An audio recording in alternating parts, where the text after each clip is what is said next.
Beralih ke berita selanjutnya, Tribuners di tengah kelangkaan minyak tanah. Polisi temukan penimbunan 2,4 ton minyak tanah di Wai, Maluku Tengah. Sebanyak 2,4 ton minyak tanah bersubsidi ditimbun pelaku penimbunan di negeri Wai, Kecamatan Salahutu, Kabupaten Maluku Tengah.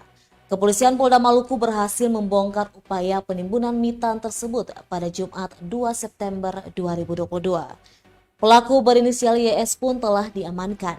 Ditkrimsus Polda Maluku Kombes Pol Harold Huai menyebutkan dalam aksi penggebrekan di lokasi penimbunan tim mengamankan sejumlah barang bukti berupa 10 buah drum berisikan BBM bersubsidi jenis minyak tanah dengan total keseluruhan kurang lebih 2.000 liter atau 2 ton.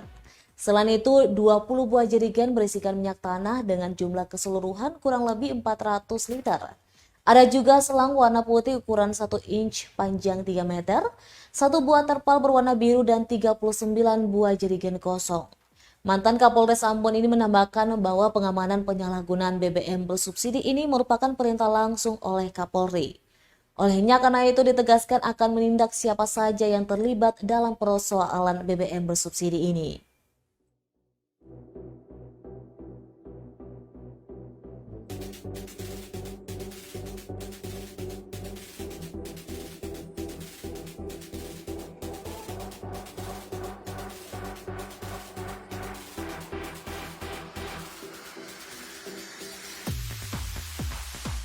Terima kasih sudah nonton. Jangan lupa like, subscribe, dan share ya.